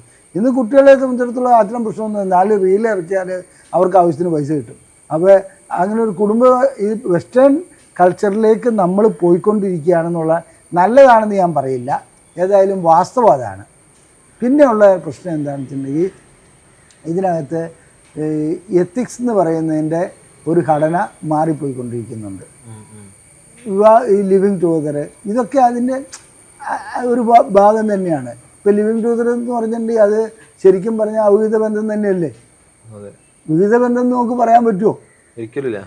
അപ്പോൾ ലിവിങ് ടുഗദറിനൊക്കെ നമ്മളിപ്പോൾ പ്രോത്സാഹിപ്പിക്കുന്നതും, അല്ലെങ്കിൽ എന്നാ വെച്ചാൽ ഇപ്പോൾ കോടതി വിധി തന്നെ വന്നിരിക്കുന്നു, മറ്റൊരുത്തിൻ്റെ ഭാര്യയായിട്ട് ലൈംഗിക ബന്ധത്തിൽ ഏർപ്പെട്ടാൽ അത് ക്രിമിനൽ കേസിൽ വരില്ല എന്നുള്ളത്. പണ്ടാണ് ക്രിമിനൽ കേസായിരുന്നു. അപ്പോൾ കാലഘട്ടം മാറുകയാണ്. അപ്പോൾ ശരിക്കും പറഞ്ഞാൽ ഒരു സെക്സോളജിസ്റ്റ് എന്ന ലെവലിൽ എനിക്ക് അതിന് ഉത്തരം നൽകാൻ കഴിയില്ല. ഞാനൊരു ഫിലോസഫർ ഒട്ടല്ല താനും. ഞാനൊരു ഫിലോസഫർ ആയിരുന്നെങ്കിൽ ഞാനതിൽ എൻ്റെ കൺസെപ്റ്റിൽ എനിക്കും ഈ കാര്യത്തിൽ ഒരു എന്താ പറയുക, അവിഹിതമാണോ വിഹിതമാണോ എന്ന് ചോദിച്ചാൽ എങ്ങനെ പറയും ഇത്? അതെ, ഭയങ്കര ഒരു ടോപ്പിക്ക് ഫിലോസഫിയാണ്. അതിലേക്ക് ഒരു സെക്ഷൽ മെഡിസിൻ പ്രാക്ടീഷണർ കയറി കൈകടത്തുന്നത് ശരിയാണ്. പക്ഷേ എൻ്റെ അഭിപ്രായത്തിൽ അത്തരം രോഗികൾ ഇവിടെ വരാറുണ്ട്. എന്ന് പറഞ്ഞാൽ ലിവിങ് ടുഗദറിൽ ജീവിക്കുന്ന ഒരു ലൈംഗികമായിട്ടുള്ള പ്രശ്നങ്ങളുമായിട്ട് വരാറുണ്ട്. അവരെ സംബന്ധിച്ച് അവരുടെ ഇഷ്യൂസുമായിട്ട് വരാറുണ്ട്. ഞാനത് ചികിത്സിക്കാറുണ്ട്. കാരണം എന്നെ സംബന്ധിച്ച് അവർ രോഗി മാത്രമാണ്. അവരുടെ ആവശ്യം എന്താണോ അത് ഞാൻ ചികിത്സിച്ചു കൊടുക്കും. മറ്റൊരുത്തിൻ്റെ പലപ്പോഴും വരാറുള്ള പ്രശ്നമാണ് സ്വന്തം ഭാര്യയായിട്ട് ബന്ധപ്പെടുമ്പോൾ ലൈംഗികമായിട്ട് ഉത്തേജനം കിട്ടാനുള്ള, മറ്റൊരുത്തിൻ്റെ ഭാര്യയായിട്ട് ബന്ധപ്പെടുമ്പോൾ ലൈംഗിക ഉത്തേജനം ലഭിക്കുന്നുണ്ട്. സ്വാഭാവികമാണിത്. അപ്പോൾ അതിന് എന്നാണെന്നുവെച്ചിട്ടുണ്ടെങ്കിൽ അദ്ദേഹത്തിന് ഇറക്ടൈൽ ഡിസ്ഫങ്ഷൻ ആരംഭിച്ചു എന്നാണ് അത് മനസ്സിലാക്കേണ്ടത്. പെരയ്ക്ക് തീ പിടിച്ചാൽ PT ഉഷയേക്കാളും സ്പീഡിൽ ഞാൻ ഓടും, എല്ലാവരും ഓടും, ശരിയല്ലേ? അതിൻ്റെ അർത്ഥം എനിക്ക് ആ ഓടാൻ കപ്പാസിറ്റി ഉണ്ടെന്നല്ല എന്ന് പറഞ്ഞുകൊണ്ടാണ് അവിഹിത ബന്ധത്തിൽ ലൈംഗികമായിട്ടുള്ള ഉത്തേജനം കൂടുതലുണ്ടാകുന്നത്. ഓക്കെ. ഇപ്പം ഈ സെക്സിൻ്റെ ഇടയിൽ വേദന എന്ന് പറയുന്നത് പലപ്പോഴും ഉണ്ടാവുന്നുണ്ട്. ഇപ്പോൾ പുരുഷനായിക്കോട്ടെ സ്ത്രീകൾക്കൊക്കെ വേദന ഉണ്ടാവാറുണ്ട്. ഇപ്പം ശരിക്കും സെക്സിൻ്റെ ഇടയിലുള്ള വേദന എന്ന് പറയുന്നത് നോർമലാണോ? അല്ല, ഒരിക്കലും വേദന ഉണ്ടാവരുത്. ഉണ്ടാകുന്നുണ്ടെങ്കിൽ ഒരു അടിസ്ഥാന കാരണമുണ്ട്. പുരുഷനെ സംബന്ധിച്ചിടത്തോളം ബെലനൈറ്റിസ് എന്ന് പറഞ്ഞാൽ പ്രമേഹം ഉണ്ടെങ്കിൽ അവൻ്റെ തൊലി ഗ്ലാൻസിൻ്റെ അവിടെയുള്ള തൊലിക്കൊക്കെ അണുബാധ ഉണ്ടായിട്ടുണ്ടാവും. സ്ത്രീക്ക് അതുപോലെ പ്രമേഹം ഉണ്ടെങ്കിൽ അണുബാധ ഉണ്ടായിട്ടുണ്ടാവും. അണുബാധ ഉള്ളപ്പോൾ ബന്ധപ്പെട്ട വേദന ഉണ്ടാവും. 2 ഞാൻ നേരത്തെ പറഞ്ഞിരുന്നു എൻഡോമെട്രിയോസിസ്, അതുപോലെ തന്നെ വൾവോഡൈനിയ, അങ്ങനെയുള്ള അസുഖങ്ങൾ സ്ത്രീക്കുണ്ടെങ്കിൽ സ്ത്രീയെ സംബന്ധിച്ച് അവരുടെ ഗർഭപാത്ര സംബന്ധമായ പ്രശ്നങ്ങളത്, അതിന് വേദന ഉണ്ടാവും. പിന്നെ നേരത്തെ വജൈനസ്മസ് സൂചിപ്പിച്ചിരുന്നു. വജൈനസ്മസിൽ എന്താ പറ്റുകയെന്ന് വെച്ചിട്ടുണ്ടെങ്കിൽ വേദന അല്ല അവിടെ പ്രശ്നം, യോനിതളങ്ങൾ ടച്ച് ചെയ്ത് നിൽക്കുകയാണ്. അപ്പോൾ എന്നാ വെച്ചിട്ടുണ്ടെങ്കിൽ യോനിക്കുള്ളിലേക്ക് കടത്താൻ കഴിയുന്നില്ല. ബലം പ്രയോഗിച്ച് കടത്തുമ്പോൾ അവിടെ വേദന വരും, അത് സ്വാഭാവികമാണ്. പുരുഷന് വേദന വരുന്നത് മിക്കപ്പോഴും യോനിയിൽ ടൈറ്റ് കൂടുതലാവുന്നതുകൊണ്ടും അതുപോലെ തന്നെ അവൻ്റെ ആ ലിംഗത്തിൻ്റെ അഗ്രഭാഗത്ത് അണുബാധ ഉണ്ടാകുമ്പോഴാണ്. ഓക്കെ, ഇപ്പോൾ ആദ്യമായിട്ട് ബന്ധപ്പെടുന്ന ഒരാൾക്ക് വേദന നോർമൽ ആണല്ലോ? അല്ലല്ല, ഒരിക്കലല്ല. ആദ്യമായിട്ട് ബന്ധപ്പെടുന്നതിൽ മെത്തേഡ് അറിയാത്തവന് വേദന സ്വാഭാവികമാണ്. നന്നായിട്ട് മെത്തേഡ് അറിയുന്ന ഒരു വ്യക്തി ആദ്യമായിട്ട് ബന്ധപ്പെടുകയാണ് വേദനയൊന്നും ഉണ്ടാവില്ല. ഇത് തന്നെയാണെന്ന് വെച്ചിട്ടുണ്ടെങ്കിൽ യോനിയിൽ നനവ് വരുന്നതിനപ്പുറം യോനിക്കുള്ളിലേക്ക് ലിംഗം കടത്താൻ ശ്രമിച്ചാൽ പുരുഷനും സ്ത്രീക്കും വേദന ഉണ്ടാവും. അവിടെ നമ്മൾ ആദ്യ ഭാഗത്തിൽ പറഞ്ഞ ആ ഫോർ പ്ലേയും കാര്യങ്ങളും ഒക്കെ അറിയാതെ പിടിച്ചോ എന്നും പറഞ്ഞുകൊണ്ട് ബന്ധപ്പെടാൻ പോയി കഴിഞ്ഞാൽ വേദന ഉണ്ടാവും. ഓക്കെ, അപ്പോൾ കുറച്ചുകൂടി അത് എനിക്ക് തോന്നുന്നു അവർക്കൊന്ന് എക്സ്പ്ലെയിൻ ചെയ്ത് കൊടുത്താൽ ഇത് നല്ലൊരു ടോപ്പിക് ആയിരിക്കും. കാരണം ആളുകൾക്ക് പലപ്പോഴും ഇപ്പോൾ പ്രത്യേകിച്ച് ഇപ്പോൾ വളരെ ചെറുപ്പത്തിൽ ഇപ്പോഴും വിവാഹം കഴിയുന്ന ആളുകൾ, ഒരു 18-19 വയസ്സുള്ള സ്ത്രീകളും ഒരു 21-22 വയസ്സുള്ള പുരുഷന്മാരൊക്കെ ഇപ്പോൾ കല്യാണം കഴിയുന്ന ഒരു ടൈമാണ് ഇപ്പോൾ. ആ സമയത്ത് നമുക്ക് അവർക്ക് പലപ്പോഴും ഇതിന്റെ കൺഫ്യൂഷൻസ് വരാറുണ്ട്. അപ്പൊ ആദ്യമായിട്ട് ബന്ധപ്പെടുന്ന ഒരാളാണെന്നുണ്ടെങ്കിൽ അവർക്ക് വേദന ഇല്ലാതെ ബന്ധപ്പെടണമെന്നുണ്ടെങ്കിൽ എന്തോ കാര്യങ്ങൾ ആദ്യമായിട്ട് ബന്ധപ്പെടുന്ന സമയത്ത് വേദന ഇല്ലാണ്ടാവണമെന്നുണ്ടെങ്കിൽ യോനിയിലെ പ്രശ്നങ്ങളാണ് അതിനകത്ത് യഥാർത്ഥ പ്രശ്നം. യോനി ശരിക്കും വികസിച്ചിട്ടുണ്ടോ എന്ന് നോക്കുക. അതായത് ശരിക്കും ക്ലൈറ്റോറിസ് സ്റ്റിമുലേറ്റ് ചെയ്ത് ആദ്യമായിട്ട് ഒരു ഫിംഗർ യോനിക്കുള്ളിലേക്ക് കടത്തുക, അതൊന്നിങ്ങനെ വട്ടം കറക്കുക. വട്ടം കറക്കുമ്പോൾ അവിടെ വേദന ഉണ്ടോ ഇല്ലയോ എന്ന് നോക്കുക. ഉണ്ടെങ്കിൽ എന്നാന്ന് വെച്ചിട്ടുണ്ടെങ്കിൽ കുറഞ്ഞ രീതിയിൽ വട്ടം കറക്കുക. അപ്പോൾ യോനിക്കുള്ളിലേക്ക് ഈ ഫിംഗർ ഇതിനെ കടത്താൻ പറ്റില്ലെങ്കിൽ ഇവിടെ വരണം, ചികിത്സയ്ക്ക് വരണം. അതേസമയത്ത് യോനിക്കുള്ളിലേക്ക് ഫിംഗർ കടത്തുന്നു, അത് കഴിഞ്ഞിട്ട് വട്ടം കറക്കിയിട്ട് പിന്നെ ഒരു വിരലിൻ്റെ സ്ഥാനത്ത് 2 വിരലിങ്ങനെ ട്വിസ്റ്റ് ചെയ്തിട്ട് കടത്താൻ നോക്കുക. അങ്ങനെ വട്ടം കറക്കി ആ രീതിയിലുള്ള ഒരു ഫോർ പ്ലേ നടത്തുക. അതിനുശേഷം ലിംഗം മെല്ലെ കടത്താൻ നോക്കുക. അപ്പോൾ വേദനയൊന്നും ഉണ്ടാവില്ല. ഇപ്പോൾ അങ്ങനെ പിന്നെ ഒരു കാര്യം കേട്ടോ, ഫ്ലൂയിഡ് വരാതെ ഒരു കാരണവശാലും ബന്ധപ്പെടാൻ ശ്രമിക്കരുത്. ഓക്കെ, ഇപ്പം സ്ത്രീകൾക്ക് കുറച്ചും കൂടെ ഒന്ന് ഈ പറഞ്ഞ പോലെ പെനിട്രേഷൻ സ്മൂത്ത് ആവാൻ ഈ ലൂബ്രിക്കേഷൻസ് ഒക്കെ ഉപയോഗിക്കുന്നത് നല്ലതാണോ? സത്യം പറയട്ടെ, യോനി നല്ലൊരു ലൂബ്രിക്കേഷൻ ഉണ്ടാക്കുന്ന സാധനമാണ്. ഈ ഫോർ പ്ലേ ആണ് അതിന് ഏറ്റവും വലിയ കാര്യം. പിന്നെ ഫോർ പ്ലേയേക്കാളും കൂടുതൽ ലൂബ്രിക്കേഷൻ ഉണ്ടാക്കാൻ ഓരോ ഓയിൻമെൻറ്റിനും കഴിയില്ല. തെറ്റിദ്ധാരണയാണത്. എൻ്റെ അഭിപ്രായത്തിൽ ഫോർ പ്ലേ അത് മാത്രമാണ് അതിൻ്റെ ഉത്തരം. മനസ്സിലായി? നന്നായിട്ട് ക്ലൈറ്റോറിസും യോനിയും സ്റ്റിമുലേറ്റ് ചെയ്യുക, ബ്രസ്റ്റും സ്റ്റിമുലേറ്റ് ചെയ്യുക. മനസ്സിലായില്ലേ? തീർച്ചയായിട്ടും വരും. അതിനകത്തേക്ക് വെളിച്ചെണ്ണ കോരി ഒഴിക്കേണ്ടതോ അല്ലെങ്കിൽ അങ്ങനെയുള്ള രീതിയിലുള്ള ഓയിൽ ഒഴിക്കേണ്ടതോ ആയിട്ടുള്ള ഒരാവശ്യമില്ല. ഫോർ പ്ലേ ചെയ്യുന്നില്ലെങ്കിൽ ഈ പരിപാടികളൊക്കെ ചെയ്യാം. മാത്രമല്ല അത് നല്ലതുമല്ല. അല്ല, എന്തെങ്കിലും ഈ പിന്നെ ലൂബ്രിക്കേഷൻ ജെല്ലുകൾ ഉപയോഗിക്കുന്നുണ്ടോ, എന്തെങ്കിലും പ്രശ്നങ്ങൾ വരുന്നുണ്ടോ? അല്ല, ചില ജെല്ലുകൾ ഗർഭധാരണത്തിന് തടസ്സം ഉണ്ടാക്കും. മറ്റ് ജെല്ലുകൾ എന്നാ വെച്ചിട്ടുണ്ടെങ്കിൽ ചിലപ്പോൾ നല്ലതല്ലെങ്കിൽ അണുബാധ ഉണ്ടാക്കും. പിന്നെ എന്നാ വെച്ചിട്ടുണ്ടെങ്കിൽ നാച്ചുറലായിട്ടുള്ള യോനിയുടെ കപ്പാസിറ്റിയെ അതില്ലാണ്ടാക്കുക ചെയ്യുന്നത്. ഇപ്പോൾ സാർ നേരത്തെ കുറച്ച് പൊസിഷൻസ് ഒക്കെ സാറ് പറഞ്ഞിട്ടുണ്ടായിരുന്നു. പക്ഷേ എങ്കിലും നമുക്ക് സ്ത്രീക്കും പുരുഷനും കുറച്ചും കൂടി പ്ലഷർ കൂടി വരുന്ന പൊസിഷൻസ് ഏതൊക്കെ? കഞ്ഞിയും പയറും ആണോ നല്ലത്, ബിരിയാണിയാണോ നല്ലത്? ഈ ഒരു ചോദ്യത്തിൻ്റെ ഉത്തരം അത്രേ ഉള്ളൂ. കാരണം വെച്ചിട്ടുണ്ടെങ്കിൽ നമ്മൾ സാധാരണ രീതിയിൽ ആഹാരം കഴിച്ചുകൊണ്ടിരിക്കുന്ന ഒരാൾക്ക് ഒരു ദിവസം ഒരു ബിരിയാണി കഴിച്ചാൽ നല്ലതെന്ന് തോന്നും. ഓക്കെ, ദിവസവും ബിരിയാണി കിട്ടുന്ന ഒരുത്തിന് കഞ്ഞിയും പയറും വളരെ രുചികരമായിരിക്കും. ഇതാണ് അതിൻ്റെ ഉത്തരം. ഞാൻ പറഞ്ഞുതരാം. സാധാരണ ഈ മിഷണറി പൊസിഷനിലാണ് കൂടുതലും സ്ത്രീ പുരുഷന്മാർ ബന്ധപ്പെടാറുള്ളത്. അതിൽ സ്ത്രീ താഴെയും പുരുഷൻ മുകളിലും കിടന്ന് ബന്ധപ്പെടുന്നു. ഇതൊരു നോർമൽ പൊസിഷനാണ്. കുറച്ച് കഴിയുമ്പോൾ ഈ പൊസിഷൻ മാറ്റിയിട്ട് അതിലെന്നാ സ്ത്രീ മുകളിലും പുരുഷൻ താഴെയും കിടന്ന് ബന്ധപ്പെടുകയാണെങ്കിൽ അന്നത് നല്ലവണ്ണം ആസ്വദിക്കാൻ കഴിയും. എന്നും സ്ത്രീ പുരുഷൻ മുകളിൽ തന്നെ കിടന്ന് ബന്ധപ്പെടുകയാണെങ്കിൽ അത് ആസ്വാദനത്തിലേക്ക് പോവില്ല. അതുകൊണ്ടാണ് കാമസൂത്രയിൽ 64 പൊസിഷൻസ് പറയണത്. ഈ 64 എണ്ണവും ഞാൻ എടുത്ത് നോക്കി. ഇതിൽ എന്നാണെന്ന് വെച്ചാൽ നമുക്കൊരു 5-6 എണ്ണമൊക്കെ ചെയ്യാൻ കഴിയും. ഡോഗി പൊസിഷൻ, അതുപോലെയുള്ള ലാറ്ററൽ പൊസിഷൻ, അതൊക്കെ ചെയ്യാൻ കഴിയും. അത് നമ്മൾ നെറ്റ് വഴിക്കൊക്കെ നോക്കിയാൽ കിട്ടുകയും ചെയ്യും. ബാക്കി പൊസിഷനൊക്കെ ചെയ്താൽ അടുത്ത എല്ലുരോഗ വിദഗ്ധൻ്റെ അടുത്ത് പോകേണ്ടി വരും. ആ രീതിയിൽ അതിൻ്റെ പൊസിഷൻ കിടക്കണേ. കാരണം പ്രാവർത്തികമായിട്ട് നമുക്ക് ചെയ്യാൻ കഴിയാത്ത കുറേ പൊസിഷൻ അതിനകത്ത് പറയുന്നുണ്ട്. അതിനിപ്പോൾ വല്ല സർക്കസും ഒക്കെ പഠിച്ചിട്ട് ചെയ്യാൻ പറ്റുമെന്ന് ചോദിച്ചാൽ ചെയ്യാം. അതിൽ 64 പൊസിഷനും ചെയ്യാൻ പോയി കഴിഞ്ഞാൽ നമ്മൾ ബുദ്ധിമുട്ടി പോവുള്ളൂ. എത്രത്തോളം പൊസിഷൻസ് ഇതൊരു വ്യായാമം പോലെയാണ്. കൂടുതലായി ചെയ്യാൻ കഴിയുന്നോ അത് വളരെ നല്ലതാണ്. അപ്പോൾ പൊസിഷൻ മാറ്റിക്കൊണ്ടുവരണം. ഒരു കാര്യം മനസ്സിലാക്കേണ്ടത് എന്താണെന്ന് വെച്ചിട്ടുണ്ടെങ്കിൽ ഈ 64 പൊസിഷൻസ് ചെയ്യുമ്പോൾ സാധാരണ രീതിയിൽ ഔഹിക ബന്ധവും മറ്റും ഇല്ലാതെ ആകാൻ വളരെയധികം ഗുണം ചെയ്യും. ആ ലെവലിലേക്കുള്ള കാര്യങ്ങൾ പോകും. അവനവൻ്റെ ഭാര്യ തന്നെ എന്താണെന്ന് വെച്ചിട്ടുണ്ടെങ്കിൽ അതിനകത്ത് നല്ല രീതിയിൽ പെരുമാറി രണ്ടു കൂട്ടർക്കും ആസ്വാദനം ലഭിക്കുന്ന ഒരവസ്ഥയിലേക്ക് പോകും. കാമസൂത്രയിലെ പൊസിഷൻസ് ശരിക്കും പഠിക്കേണ്ട ഒരു വിഷയം തന്നെയാണ്. അത് നമ്മളുടെ അന്നത്തെ കാലത്ത് ഇത്രയൊക്കെ പഠനം ഈ ലൈംഗികതയിൽ നടത്തിയിട്ട്, അതായത് ലൈംഗികതയിൽ അന്നത്തെ കാലത്ത് വത്സ്യായന മഹർഷിയുടെ ആ ഇതിൽ നടത്തിയിട്ടുണ്ടല്ലോ. അതിനുശേഷം ഇന്ത്യ ഈ അധിനിവേശക്കാരുടെ കയ്യിൽ പെട്ടതോടുകൂടി ഈ ലൈംഗികതയുടെ കൺസെപ്റ്റ് തന്നെ മാറിപ്പോയെന്നുള്ളൊരു അഭിപ്രായം എനിക്കുണ്ട്. എന്താണ് അങ്ങനെ അങ്ങനെ മാറ്റങ്ങൾ വന്നിട്ടുള്ളത്? അല്ല, മാറ്റങ്ങൾ വന്ന് അന്ന് ലൈംഗികത കുറച്ചുകൂടെ ഓപ്പൺ ആയിരുന്നു.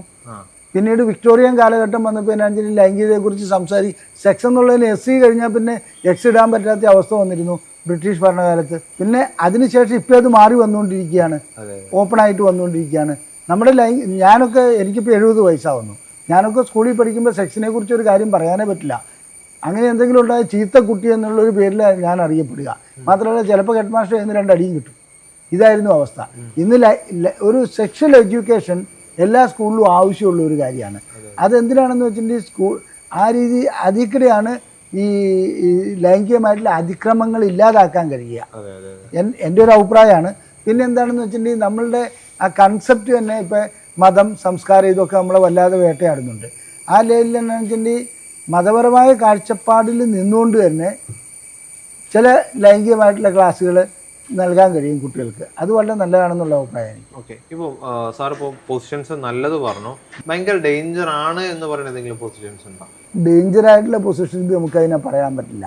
പക്ഷേ എന്താണെന്ന് വെച്ചിട്ടുണ്ടെങ്കിൽ ലിംഗം ഒടിഞ്ഞു പോകുന്ന ഒരു അവസ്ഥയിലേക്ക് വന്നിരിക്കുന്നതിൽ ചില ബ്രസീലിയൻ സർവേ കാണിക്കുന്നത് സ്ത്രീ മുകളിൽ കിടന്ന് ബന്ധപ്പെടുമ്പോൾ അടിച്ചുകൊണ്ടിരിക്കുമ്പോൾ എടുത്തിട്ട് അടിക്കുമ്പോൾ ചിലപ്പോൾ ഇതിൽ എല്ലിലേക്ക് കൊണ്ടിട്ട് ഇത് വരാറുണ്ട്. അതുപോലെ തന്നെ ഡോഗി പൊസിഷനിൽ പുരുഷൻ ലിംഗം പുറത്തേക്ക് എടുത്തിട്ട് കയറ്റുന്ന സമയത്ത് ചിലപ്പോൾ എല്ലിലേക്ക് ചെന്ന് കെട്ടുകയും ലിംഗം ഒടിഞ്ഞു പോകാറുമുണ്ട്. അതൊക്കെ ഈ ഒരു മയത്തിലങ്ങ് പോവുകയാണെങ്കിൽ കുഴപ്പമില്ല, അത്രേ ഉള്ളൂ. ഓക്കെ, ഇപ്പം പലപ്പോഴും ഈ സെക്സ് ചെയ്യുന്ന സമയത്ത് ചെയ്യുന്നതാണ് അനൽ സെക്സ് എന്ന് പറയുന്നത്. കോമൺ അല്ല, പക്ഷേങ്കിലും പലപ്പോഴും പല വീഡിയോകളിലായിട്ടും പല സ്റ്റോറീസ് ഒക്കെ ആയിട്ട് എന്ത് ചെയ്യാറുണ്ട്, ഈ ഒരു വിഷയത്തെക്കുറിച്ച് വല്ലാതെ കാണലും കേൾക്കലൊക്കെ ഉണ്ട്. ശരിക്കും അനൽ സെക്സ് സേഫ് ആണോ അല്ലെങ്കിൽ ഇഷ്യൂ ആണോ? അതൊരു നാച്ചുറൽ ആണോ എന്ന് ചോദിച്ചാൽ നാച്ചുറലാണ്, ഇങ്ങനെ കാണപ്പെടുന്നുണ്ട്. പക്ഷെ അതൊരു നല്ലതാണോ എന്ന് ചോദിച്ചാൽ എനിക്കതിനോട് അത്ര നല്ലതെന്നുള്ളൊരു അഭിപ്രായമില്ല. പിന്നെ ചില വ്യക്തികളെ സംബന്ധിച്ചുള്ള അതിലാണ് കൂടുതൽ ആനന്ദം കിട്ടുന്നത്. ഒന്ന്, സ്ത്രീയുടെ യോനി ലൂസായി കഴിഞ്ഞാലും ആനൽ ഇതിനകത്ത് നല്ലവണ്ണം ടൈറ്റ്നെസ് ഉണ്ടാവും. അത് പുരുഷന് ആനന്ദമുണ്ടാക്കുന്ന ഒരവസ്ഥയായിരിക്കും. പിന്നെ യോനി പോലെ തന്നെ ആനൽ ഇതിലും സ്ത്രീകൾക്ക് ആനന്ദം ലഭിക്കാറുണ്ട്. അപ്പോൾ അതിന് നാച്ചുറൽ ആണോ എന്ന് ചോദിക്കുമ്പോൾ അതുകൊണ്ടാണ് ഞാൻ നാച്ചുറലായിട്ട് അത്തരം ഇത് വരുന്നുണ്ടെന്ന് പറഞ്ഞത്. ഇന്ത്യൻ നിയമവ്യവസ്ഥയിൽ പണ്ട് ആനൽ സെക്സ് ഇതായിരുന്നു, ക്രിമിനൽ ആക്ടിവിറ്റി ആയിരുന്നു. ഇന്നതിന് ഹോമോസെക്ഷുവാലിറ്റിയെ അംഗീകരിച്ചിട്ടുള്ളതുകൊണ്ട് ഇന്നതിനകത്ത് മാറ്റം വന്നിട്ടുണ്ടാകും. എനിക്ക് വ്യക്തമായിട്ട് അറിയില്ല, നിയമവിദഗ്ധരാണ് പറയേണ്ടത് എന്നാണ് ഞാൻ പ്രതീക്ഷിക്കുന്നത്. അനൽ സെക്സ് ചെയ്യുന്നത് കൊണ്ട് എന്തെങ്കിലും പ്രശ്നങ്ങളുണ്ടോ? ലൈംഗിക രോഗങ്ങൾ ഉണ്ടാകാനുള്ള സാധ്യതയുണ്ട്. പിന്നെ അനൽ സെക്സ് ചെയ്തുകൊണ്ട് അവിടെ മുറിവുകൾ ഉണ്ടാകുകയാണെങ്കിൽ ആ രീതിയിലുള്ള പ്രശ്നങ്ങളിലേക്ക് പോകാറുണ്ട്. അതല്ലാതെ മറ്റു പ്രശ്നങ്ങളൊന്നുമില്ല. ഇപ്പം കേട്ടുള്ളൊരു കാര്യമാണ്, എങ്ങനെയാണെന്ന് അറിയില്ല, അമേരിക്ക ഏറ്റവും കൂടുതൽ ബുദ്ധിമുട്ടുന്ന ഒരു കാര്യം എന്ന് പറഞ്ഞാൽ ഡയപ്പേഴ്സിൻ്റെ, അതായത് അഡൽട്ട് ഡയപ്പേഴ്സ്, ഇപ്പം ഹോമോസെക്ഷാലിറ്റി കൂടിയിട്ട് ഇപ്പം ആനൽസ്, അതായത് മോഷൻ കൺട്രോൾ ചെയ്യാൻ പറ്റാത്തൊരു സിറ്റുവേഷനിലേക്ക് ആളുകൾ പോവുകയും, പ്രത്യേകിച്ച് ഇപ്പോൾ ഗേ ടൈപ്പുകളൊക്കെ കാണുന്നുണ്ടെങ്കിൽ അവർക്ക് അത്തരം പ്രശ്നങ്ങൾ പറയാറുണ്ട്. അങ്ങനെ ബുദ്ധിമുട്ടുണ്ടാകും. ഒരു അവിടുത്തെ മസിൽസ് കൺട്രാക്ട് ചെയ്യുകയും അതിൻ്റെ ഒരു കൺട്രോൾ ചെയ്യാൻ പറ്റാതെ പെട്ടെന്ന് നമ്മൾ അറിയാതെ തന്നെ കുട്ടികൾക്ക് വരുന്ന പോലെ മോഷൻ പാസ് ചെയ്ത് പോകുന്ന ഒരു ഇഷ്യൂസിലേക്ക് അത് കടക്കാൻ സാധ്യത ഉണ്ട്. നിരന്തരമായിട്ട് ആനൽ സെക്സ് ചെയ്ത് കഴിഞ്ഞാൽ അത്ര ഇഷ്യൂസിലേക്കൊക്കെ പോവാം, അത്രേ ഉള്ളൂ. ഇപ്പം എനിക്ക് തോന്നുന്നു അത്യാവശ്യം നമ്മൾ ഇതിനെക്കുറിച്ച് നമ്മൾ ഏകദേശം നമ്മൾ ഡിസ്കസ് ചെയ്തിട്ടുണ്ട്. ഇപ്പം നമ്മൾ നേരത്തെ ഈ പെനട്രേഷൻ്റെ സാധനങ്ങൾ പറഞ്ഞ സമയത്ത് പുരുഷന്റെ ലിംഗത്തിന്റെ പ്രശ്നങ്ങൾ നമ്മൾ സംസാരിച്ചിട്ടുണ്ടായിരുന്നു. അപ്പോൾ പുരുഷന്റെ ലിംഗത്തിന്റെ ഒരു എനർജിയോ കൂട്ടാൻ വേണ്ടിയിട്ട് നമ്മൾ കഴിക്കാൻ പറ്റുന്ന ഭക്ഷണം എന്തൊക്കെയായിരിക്കും? സാധാരണ ഇതിൽ നമ്മുടെ ഉലുവ അത് മുളപ്പിച്ചത് നല്ലതാണ്. പയറുവർഗ്ഗങ്ങൾ മുളപ്പിച്ചത് നല്ലതാണ്. വാൾനട്ട് നല്ലതാണ്. ബദാം പരിപ്പ് തൊലി കളഞ്ഞത് നല്ലതാണ്. പിന്നെ ചീര, മുരിങ്ങയില, ഇങ്ങനെയുള്ള സാധനങ്ങളൊക്കെ നല്ലതാണ്. ബീഫ് അതുപോലുള്ള കാര്യങ്ങളൊക്കെ വളരെ കൺട്രോൾ ചെയ്ത് കഴിക്കണം, അത്രമാത്രമേ ഉള്ളൂ. മുട്ടയുടെ മഞ്ഞ കൊളസ്ട്രോൾ ഉള്ളവർ കഴിക്കരുത്, അത് ദോഷം ചെയ്യും. ബാക്കി പ്രോട്ടീൻ എല്ലാം നല്ലതാണ്. എല്ലാർജിൻ അടങ്ങുന്ന എല്ലാ ആഹാര പദാർത്ഥങ്ങളും വളരെ നല്ലതാണ്. ഇതാണ് അതിനകത്ത് ചെയ്യേണ്ടത്. ഓക്കെ. ഇപ്പോൾ സ്ത്രീകളുടെ ലൈംഗിക താല്പര്യം നഷ്ടപ്പെടുത്തുന്നതിൽ ഉണ്ടാകുന്നതിലും അവർ കഴിക്കുന്ന ഭക്ഷണങ്ങൾ ഭയങ്കര ഇമ്പോർട്ടൻ്റ് ആണെന്ന് കേട്ടിട്ടുണ്ട്. അത് ശരിയാണോ? അല്ല, അതിനകത്ത് ഹോർമോൺ ഉൽപ്പാദിപ്പിക്കുന്നതിന് വേണ്ടിയിട്ടുള്ള സാധാരണ ഇന്നത്തെ കാലഘട്ടത്തിൽ അങ്ങനെ ഒരു ഭക്ഷണത്തിൻ്റെ ഇത് വരില്ല. പക്ഷേ ഈ ജങ്ക് ഫുഡ് സ്ത്രീകൾ കഴിക്കുകയാണെങ്കിൽ അതിനകത്ത് അവരുടെ ഈസ്ട്രോജൻ ഹോർമോൺ കുറയാനുള്ള സാധ്യതയുണ്ട്. അതുപോലെ തന്നെ പുരുഷൻ്റെ കാര്യത്തിൽ ഈസ്ട്രോജൻ അടങ്ങിയ ഏതെങ്കിലും ആഹാര പദാർത്ഥങ്ങൾ കഴിക്കുകയാണെങ്കിൽ അവരുടെ ലൈംഗിക ശേഷി കുറയാനുള്ള സാധ്യതയുണ്ട്. അപ്പോൾ സാറ് ഈ സ്ത്രീകളുടെ ലൈംഗിക താല്പര്യം നഷ്ടപ്പെടുന്ന ഭക്ഷണങ്ങൾ എന്തൊക്കെയായിരിക്കും? സ്ത്രീകളുടെ ലൈംഗിക ശേഷി നഷ്ടപ്പെടുന്നതിൻ്റെ പ്രധാനപ്പെട്ട കാര്യം എന്നാണെന്ന് വെച്ചിട്ടുണ്ടെങ്കിൽ നമ്മളുടെ ഈ റെഡ് മീറ്റ് ആ ഗണത്തിൽപ്പെട്ട സാധനങ്ങൾ കൂടുതലായി കഴിക്കുക, മയോണൈസ്ഡ് ആയിട്ടുള്ള ആഹാര പദാർത്ഥങ്ങൾ കഴിക്കുക, പിന്നെ ഹോട്ടലുകളിലും മറ്റും വളരെ രുചിയുള്ള ആഹാരങ്ങൾ ലഭിക്കും. അത്തരം ആഹാരങ്ങളിൽ ഈ പാക്ക്ഡ് ഐറ്റംസ് സാധാരണ അതിലെല്ലാം വരുന്ന ഇതുണ്ടല്ലോ, അതായത് പ്രിസർവേറ്റീവ്സ്, അതുപോലെ തന്നെ ഇതിനകത്ത് ഗ്ലൂട്ടാത്തോൺ, അങ്ങനെയുള്ള കുറേ സാധനങ്ങളുണ്ട്.